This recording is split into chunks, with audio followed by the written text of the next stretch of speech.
할렐루야. 6월 22일 토요일 새벽 기도를 시작하겠습니다. 사도신경으로 우리의 신앙을 고백합니다. 나는 전능하신 아버지 하나님 천지의 창조주를 믿습니다. 나는 그의 유일하신 아들 우리 주 예수 그리스도를 믿습니다. 그는 성령으로 잉태되어 동정녀 마리아에게서 나시고 본디오 빌라도에게 고난을 받아 십자가에 못 박혀 죽으시고 장사된 지 사흘 만에 죽은 자 가운데서 다시 살아나셨으며 하늘에 오르시어 전능하신 아버지 하나님 우편에 앉아 계시다가 거기로부터 살아있는 자와 죽은 자를 심판하러 오십니다. 나는 성경을 믿으며 거룩한 공교회와 성도의 교제와 죄를 용서받는 것과 몸의 부활과 영생을 믿습니다. 아멘. 찬송가 391장 찬양하시겠습니다. 찬송가 391장입니다.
15절부터 25절까지 말씀입니다.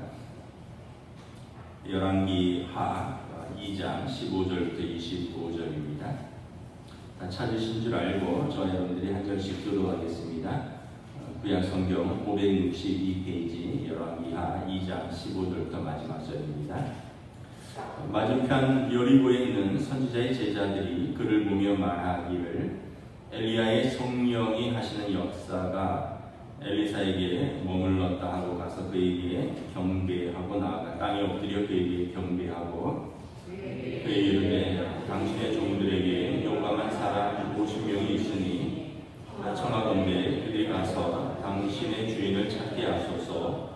염려하건대 여호와의 성령이 그를 들고 가다가 어느 산에나 어느 골짜기에 던지셨을까 하나이다 하니라. 엘리사가 이르되 보내지 말라 하나 무리가 그로 부끄러워하도록 강청하며 보내라 하니라. 그들이 50명을 보냈더니 사흘 동안을 찾되 발견하지 못하고 엘리사가 여리고에 머무는 중에 무리가 그에게 돌아오니 엘리사가 그들에게 이르되 내가 가지 말라고 너에게 이르지 아니하였느냐 했더라. 그 성읍 사람들이 엘리사에게 말하되 우리 주인께서 보시는 바와 같이 이 성읍의 위치는 좋으나 물이 나쁨으로 토산이 익지 못하고 떨어지나이다. 엘리사가 이르되 새 그릇에 소금을 담아 내게로 가져오라 하매 곧 가져온지라. 엘리사가 물 근원으로 나아가서 소금을 그 가운데에 던지며 이르되 여호와의 말씀이 내가 이 물을 고쳤으니 이로부터 다시는 죽음이나 열매 맺지 못함이 없을지니라 하셨느니라 하니 그 물이 엘리사가 한 말과 같이 고쳐져서 오늘에 이르렀더라. 엘리사가 거기서 베델로 올라가더니 그가 길에서 올라갈 때 작은 아이들이 성읍에서 나와 그를 조롱하며 이르되 대머리여 올라가라 대머리여 올라가라 하는지라. 엘리사가 뒤로 돌이켜 그들을 보고 여호와의 이름으로 저주하며 곧 수풀에서 암곰 둘이 나와서 아이들 중에 42명을 찢었더라. 함께 있습니다. 엘리사가 거기서부터 갈멜산으로 가고 거기서 사마리아로 돌아왔더라. 아멘. 할렐루야. 오늘 또 토요일 새벽 기도 나오신 우리 성도들을 주님의 이름으로 환영하고 축복합니다. 우리 서로 한번 인사하겠습니다. 한 주간 평안하셨습니까?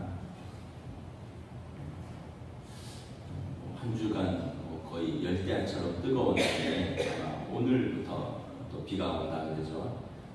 서울은 뭐 많이 내릴지 모르겠는데 하여튼 전국적으로 비가 많이 내린다 하니까 각 또 가정들은 배수로를 한번 점검을 하셔야 될 것 같습니다. 교회도 오늘 배수로를 좀 점검을 해야 될 것 같아요. 그래서 비가 많이 오면 또 물이 또 넘치니까요. 우리가 새벽에 열왕기 3하 말씀을 보고 있습니다. 열왕기 3하는 솔로몬 왕 이후에 나라가 분열되었죠. 남유다와 북이스라엘로 갈라진 그 유대 민족의 그 왕들의 역사를 기록한 책입니다. 그래서 남유다와 북이스라엘의 왕들의 사적을 기록한 책, 우리로 말하면 이제 조선 왕조실록 같은 책이죠. 또 그 열왕기 상하에서 보면 두드러지게 활동한 선지자 한 분이 눈에 띄는데 엘리야입니다. 엘리야는 불의 선지자라고도 불리우고요. 또 하나님께서 직접 죽음을 맛보지 않고 직접 데려가신 선지자입니다. 그래서 성경에 죽음을 맛보지 않고 하늘나라로 바로 간 사람이 2명 있는데 에녹과 엘리야죠. 엘리야가 이제 그 사명을 다할 때쯤에 하나님께서 엘리사를 부르십니다. 엘리사는 농부였는데 엘리야의 후계자로 하나님이 부르시고 그가 엘리야를 따라다니면서 이제 가르침을 받고 나서 엘리야가 승천을 하죠. 그래서 열왕기하 2장 11절에 보면 불말과 불병거를 타고 회오리 바람 가운데 하나님께서 엘리야를 데려가십니다. 그리고 엘리사가 엘리야에게 요청하죠. 당신의 영감에 갑절을 내게 주소서. 그리고 승천하면서 엘리야가 옷을 하나 이제 떨어뜨리고 갔는데 그 옷을 들어서 요단강을 치니까 엘리야가 그랬던 것처럼 요단강이 좌우로 갈라졌다. 엘리사에게 이제 하나님께서 함께 하신 것을 보여주죠. 그리고 오늘 15절에 보면 선지자의 제자들이 엘리야와 엘리사의 제자들이겠죠. 엘리야에게 머물렀던 성령의 역사가 엘리사에게도 머물렀구나라고 이제 고백을 하는 것입니다. 그런데 이제 15절부터 18절에 보면 엘리야의 제자들, 이제 선지자 학교를 운영을 했었는데 엘리야의 제자들이 엘리사에게 요청을 합니다. 16절에 보면 여호와의 성령이 그를 들고 가다가 어느 산에나 어느 골짜기에 던지셨을까 하나이다. 던지셨다라기보다는 옮기셨을까 하나이다, 이런 표현입니다. 과거에도 하나님께서 엘리야를 아무도 모르게 감춰서 로덴나무 아래로 데려가서 거기서 쉬게 하고 또 떡과 물을 공급하면서 탈진한 엘리야를 쉬게 하셨던 것처럼 혹시 지금도 하나님께서 엘리야를 어느 산이나 어느 골짜기에 옮기신 것이 아닐까 하나이다. 그래서 엘리사에게 요청합니다. 우리에게 젊은 용감한 사람들 50명이 있으니 수색대를 보내서 엘리야 선지자를 찾게 하소서. 이제 엘리사는 말리죠. 아니다, 하나님이 데려가셨다. 근데 엘리야가 엘리사의 반대를 민망하게 계속 요청을 하니까 그럼 좋을 대로 가서 찾아봐라. 그리고 이제 그 젊은 선지자들이 사흘 동안을 이제 샅샅이 뒤집니다. 요단강 쪽에서, 여리고 쪽에서 승천했으니까 그 요단강, 여리고 이쪽의 계곡과 산 이런 데를 샅샅이 수색을 했는데 사흘 동안 수색했는데 발견하지 못하고 그냥 돌아왔다. 우리가 이제 여기서 이제 깨닫는 사실이 뭐냐 하면 엘리야의 제자들이 엘리야가 불말과 불병거를 타고 승천하는 것을 직접 보고도 어느 정도 믿지 못한 것 같습니다. 아마도 하나님이 데려가셨다라고 생각하기보다는 지금까지 자기들이 살면서 또 에녹이라는 그 당시 이제 구약 성경에 어느 정도의 구전이 있겠지만 하나님이 정말 사람을 이렇게 데려가실까? 하늘로 죽지 않고 바로 올라간 사람이 있을까? 여기에 대한 어떤 의구심이 있었던 것이 아닐까? 그래서 엘리야를 한번 찾아보자라고 한 것이 아닐까 생각을 합니다. 우리가 이제 이런 경향이 있죠. 사람들은 자기가 직접 보지 못하면 못 믿고 자기가 경험하지 않은 것들에 대해서 불신하는 경향이 있습니다. 지금 선지자들도 지금 이런 상황에서 하물며 그 당시 예수님의 부활하심과 승천하심에 대해서 얼마나 많은 사람들이 논쟁과 의구심을 가졌을까. 그래서 예수님 당시에도 예수님이 과연 진짜 죽으셨느냐, 가사설, 기절설, 또 빈 무덤설, 시체 도난설, 그다음 갑자기 예수님이 사라졌으니까 여러 가지 설들이 난무한데 오늘날에 우리가 예수님을 보지도 못했고 예수님의 사역의 가르침을 직접 받지도 않았고 또 예수님의 십자가의 증인도 아니고 또 예수님의 빈 무덤을 목격한 사람들도 아니고 예수님의 부활과 승천을 그 예수님의 제자들처럼 본 사람들도 아닌 이 현대의 사람들이 참 예수 믿기가 쉽지 않겠구나 이런 생각을 합니다. 그럼에도 불구하고 우리에게 믿음의 눈이 열려서 예수를 주로 고백하고 하나님의 말씀을 우리가 믿음으로 받아들이는 우리는 얼마나 복된 사람들인가. 자기 눈으로 엘리야의 승천을 보고도 믿지 못했던 제자들이 있는데 우리는 예수님을 보지도 못하고 사랑하니 하나님께서 우리를 얼마나 또 우리의 믿음을 귀히 여기실까. 그래서 베드로 사도가 베드로서 1장 8절 9절에 예수를 너희가 보지 못하였으나 사랑하는도다. 이제도 보지 못하나 믿고 말할 수 없는 영광스러운 즐거움으로 기뻐하니 믿음의 결국 곧 영혼의 구원을 받으리라. 그래서 우리가 우리의 믿음은 보지 못하였지만 그러나 이 믿음이 우리 영혼의 구원과 예수께서 약속하신 하나님 나라를 상급으로 받게 하는도다 라는 것입니다. 그래서 여러분, 우리가 이 믿음을 무엇보다도 귀히 여기고 붙들고 살아야 됩니다. 많은 분들이, 어떤 분이 그런 표현을 했더라고요. 노후 준비를 그렇게 열심히 하는데 사후 준비는 무엇을 하십니까? 노후 준비 한 20년, 30년을 그렇게 열심히 하는데 영원한 사후 준비는 어떤 준비를 하시느냐? 제가 이런 이야기를 들은 바가 있습니다. 여러분, 우리의 믿음이 우리의 영원한 준비인 줄 믿습니다. 그래서 엘리야의 승천은 그 당시에 그 부패하고 타락한 그 시대에 하나님의 권능이 얼마나 크고 하나님께서 엘리야를 얼마나 사랑하셨는지, 그리고 그가 참 선지자임을 온 세상에 선포한 사건인 것입니다. 엘리사가 엘리야의 이제 후계자가 되었죠. 공식적인 후계자. 사실 농부였다 그랬습니다. 성경에 보면 농부인 엘리사를 밭 깔고 있는데 하나님이 부르셨어요. 그래서 사람들이 많은 의구심이 있겠죠. 이제 선지자들은 어느 정도 엘리사를 인정을 했지만 그 외에 많은 사람들은 저 사람이 엘리사가 저 사람이 엘리야의 후계자냐, 그러면서 뭔가 그의 사역을 통해서 증명하기를 원했습니다. 그리고 오늘 19절, 20절, 22절에 엘리사의 첫 사역이 시작됩니다. 19절에 보면 여리고 성에 사는 사람들이 엘리사에게 성읍의 나쁜 물을 고쳐달라고 요청을 합니다. 여리고 성은 인류의 가장 오래된 성읍 중에 하나입니다.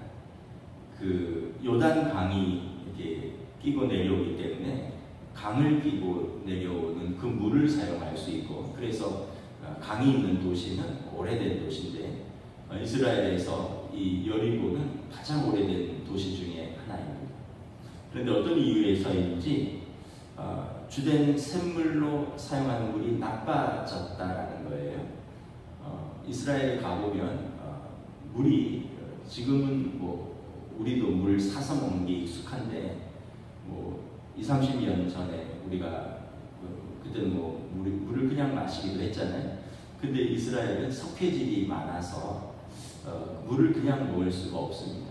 그래서 물을 사 먹어야 되고요. 그런데 아마 농사 짓기에도 어떤 부분에 있어서 적합하지 못한 것 같습니다. 원래는 그렇지 않은데 무슨 이유에서든지 이 여리고 성의 그 식수나 관계용으로 사용하던 물이 오염된 것이 아닐까. 그래서 여기 보면 19절에 이 성읍의 위치는 좋으나 물이 나쁨으로 토산이 익지 못하고 떨어지나이다. 위치는 좋죠. 요단강 흐르는 그 물을 끌었을 수 있습니다. 그런데 무슨 이유인지 물이 나빠졌다는 거예요. 그래서 토산이 익지 못하고 떨어지나이다. 이걸 고쳐달라는 거죠. 20절에 새 그릇에 소금을 담아서 가지고 나오라.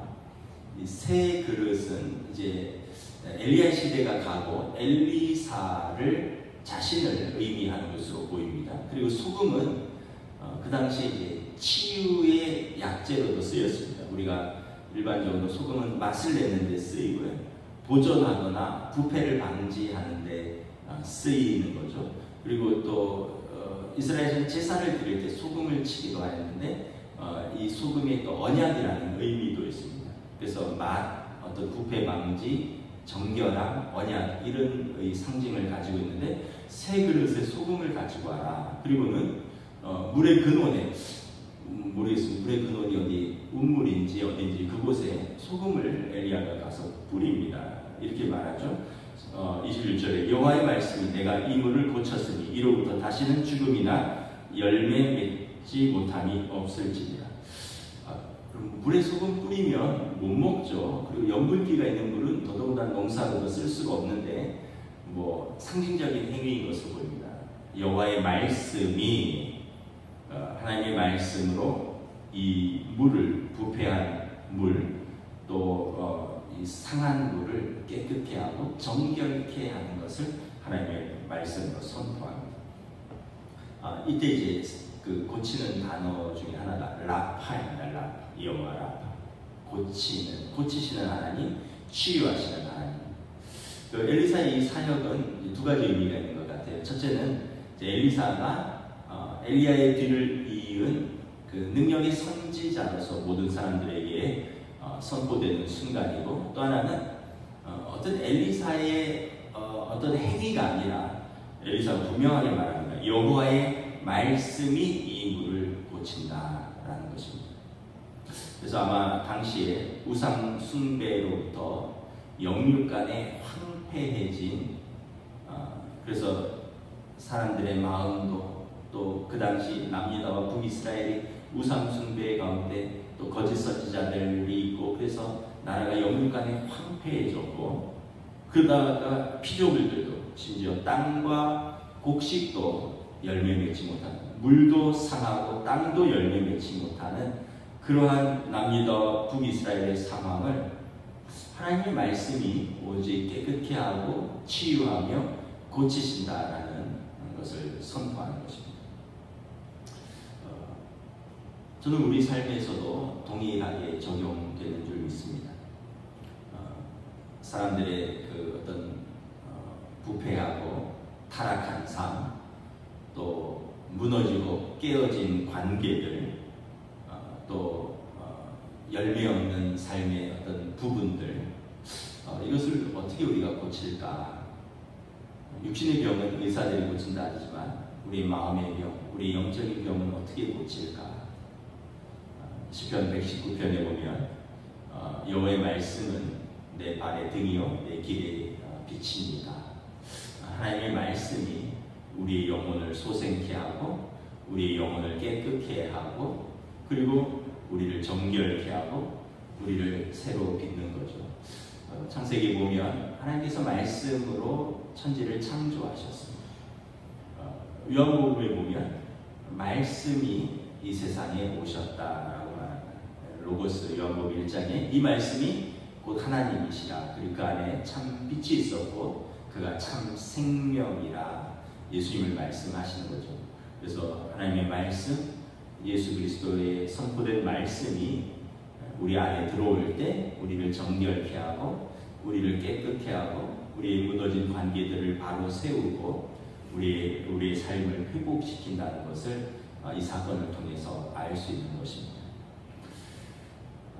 이제 그 엘리사가 이제 그 선지자로서의 사역을 증명을 하고 이제 23절부터 이제 여리고로 나와서 베델로 올라갑니다.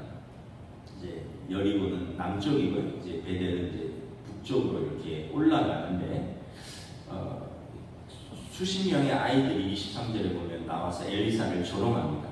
뭐라고 조롱하냐 하면 대머리로 올라가라, 대머리로 올라가라. 그리고 24절에 엘리사가 그들을 보고 하나님의 이름으로 저주합니다. 그래서 수풀에서 암곰 2마리가 나와서 그 아이들을 찢는데 42명이 죽었더라. 그러니까 42명 이상의 아이들이 선지자를 대머리에 올라가라, 대머리에 올라가라 라고 올렸다는 거죠. 놀렸다는 거죠. 약간 난해의 구절입니다. 바로 직전에 하나님의 이름으로 생명과 치유를 선포하던 선지자가 자기 좀 놀렸다고 그 아이들을 하나님의 이름으로 저주해서 아이들이 죽게 할까? 이게 이제 그 우리에 대한 번역본 성경으로만 보면 좀 난해 구절이고 해석하기가 어려운데 이제 좀 히브리어 원문이라든가 또 성서 주석들을 참고하고 또 오래된 유대 랍비들의 문헌을 참고하면 첫째는 이 아이들이 그냥 아이들이 아니라는 거예요. 작은 아이들인데 이 표현은 성경은 이렇게 되는데 젊은 불량배들이다, 이렇게 보시면 될 것 같습니다. 그냥 작은 아이들. 근데 이제 어른들이 볼 때 젊은이들인데 불량배들이다라는 거죠. 이들이 엘리사를 어떻게 조롱했냐 하면 대머리에 올라가라, 대머리에 올라가라.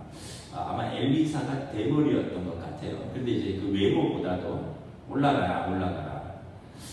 엘리야가 참 선지자로서 하나님께서 그를 데리고 올라가셨는데 너는 그의 후계자라면서 너도 엘리야랑 같이 있었는데 하나님 왜 너는 남겨두셨을까? 너는 거짓 선지자구나. 넌 참 선지자가 아니구나. 이러한 조롱과 경멸이라는 뜻입니다. 그래서 엘리사가 그렇대. 만약 내가 거짓 선지자고 참 선지자가 아니라면 하나님께서 나를 심판하실 것이요.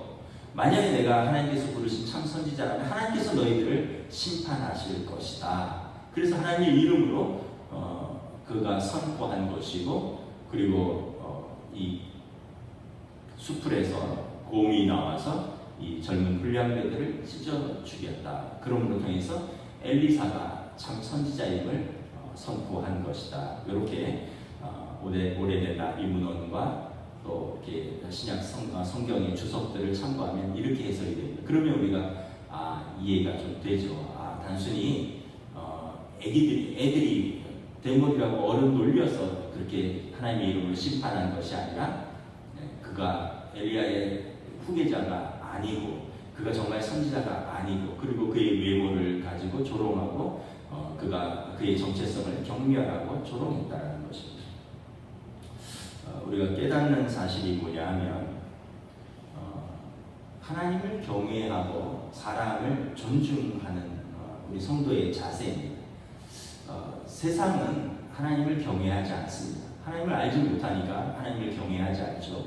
그러니까 세상은 힘있고 돈이 있고 또는 나이 드신 분들이 젊은 사람, 약한 사람, 가난한 사람들 그리고 자기 밑에 있다고 생각되는 사람들을 이제 함부로 대합니다. 이게 교만입니다.